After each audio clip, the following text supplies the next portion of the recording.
So welcome back to the shop, friends. Today I'm going to show you a simple but effective way to sharpen any sort of shear or scissor. I think a lot of guys are somewhat intimidated by the idea of trying to sharpen scissors or shears, thinking that you might need some real specialty tools or specialty jigs, but that couldn't be farther from the truth.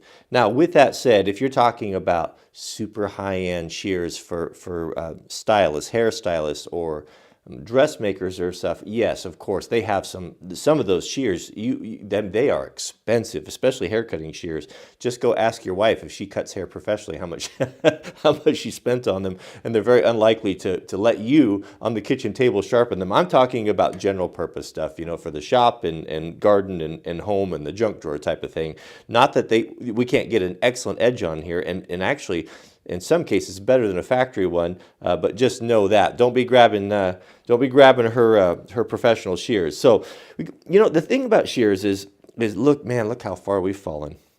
Here is what is commercially available that we're going to, most of us are going to buy if we're not looking at real specialty stuff, is something like this from Fiskars. And you may have seen, I grew up, my grandmother was a seamstress and a very talented dressmaker, and she always had the really nice Fiskars. And I remember that, threatening our lives, if she ever caught us touching her sewing scissors. And so I always have, when I see that, I think, oh, those are good quality. These are not so much anymore. I don't know where they're made, if they're still made in Finland or who knows where, but they're not great. Look at the build and look how thin the rivets are, and they're just kind of phony. And we've seen these. The Fiskars are not too far off from these. These are probably you're going to be your classic Walmart style of scissors, very thin, essentially throwaway garbage scissors, compared with scissors of the old days. Here, look at these, all cast. What are these? Stainless steel. Very, very nice. These scissors here were designed to last 100 years, multiple lifetimes, to be able to tighten them. You can see they've got a screw there if they get a little bit loose with a nut. Totally serviceable, good quality steel, as well as these big guys. These here belong to I believe these belong to or they definitely belong to my dad, but I think he got them from his from his dad. So they've probably been in my family for 3 generations, and these are the ones I keep out in the shop for cutting canvas and leather and heavy things. But again, a lifetime scissor that you can sharpen and maintain. So when I'm talking about scissors, I'm going to disregard these guys and go with something like this. These can be had, I'm serious, you can find these things at garbage stores, junk garage sales, or flea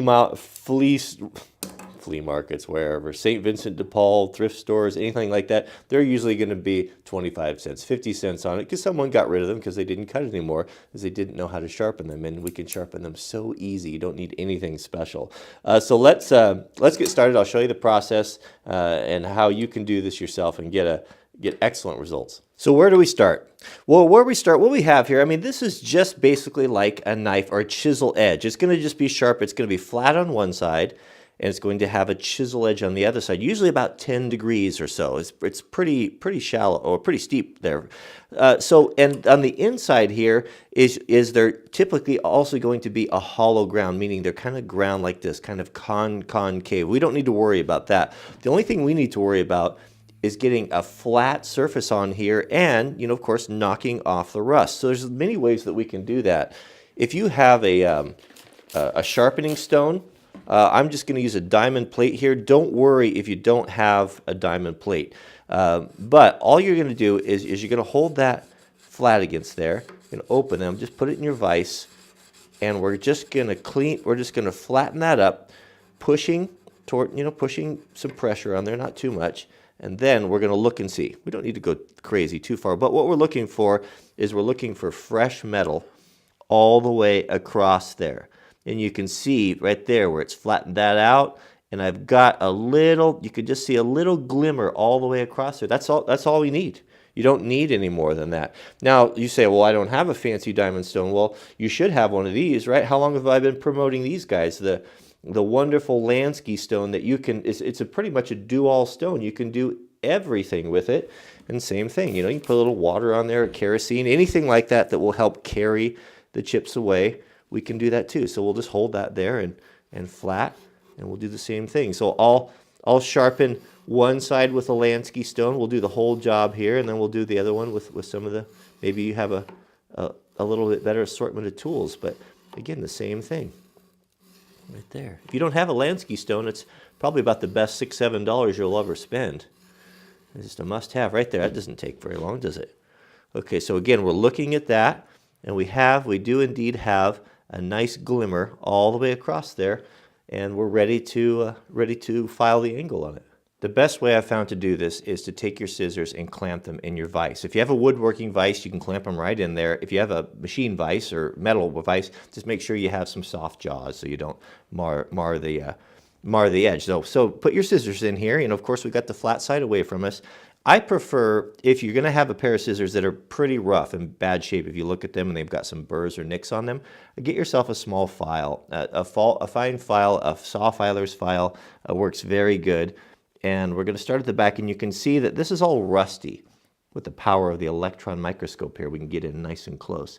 And we can see it's rusty, and we're going to start here, and we're going to pull back. Now you're going to ask me, well, how do you maintain the angle? Well, the angle is probably correct on there, and you're just going to follow it. So you're going to see as you pull, as you're cleaning that rust away, right? You can do that. Now, if you have scissors that are in pretty good shape, or you're just resharpening something that you've already done, a small stone works really good. And of course, we'll use the Lansky stone on the other side, but if you have the means to get these little guys, you can get these on Amazon or lots of different places. They're really nice. They're very, very controllable. And we can just go and this is 1,000 grit here. We can just go and we're just polishing, and we're just looking at that. We're looking at that rust. These here I can see, and maybe you can see too, have probably never been sharpened, not by hand anyway, because I can see that flat stone is revealing the machine marks. It was probably sharpened on a grinder or something like that, but it's just fine. But you can do better with it, especially with a fine stone like that. So, what grit should you use? Well, whatever you have. If you have 1,000 grit and in a little bit of time, I can see here that this is not going to get it done because those machine marks are so deep. If I run into something like that, I'm going to use a coarser stone. So here's one that's more coarse. We can work that to take that. Whoops! Goodness, I'll cut my finger off. To cut that. Yeah, look at those machine marks. Can you see those? You see the ridges sticking up there? That's interesting. Did I cut my finger? No, luckily, I would be more careful. That looks better. Okay, so now we've got the machine marks out of it. You can see that, right? Hopefully you can see that. Now if we want to, if you really want to geek out on this and get it nice, you can go with a finer stone and put a polish on it.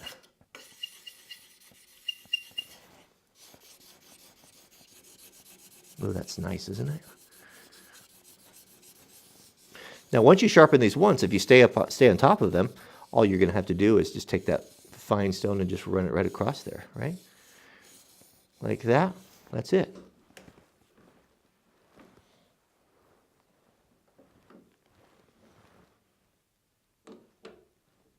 Now again, nothing fancy needed. Remember, on your Lansky stone, you've got a coarse and you got a fine side. So we know that we had some pretty good machine marks in there, right?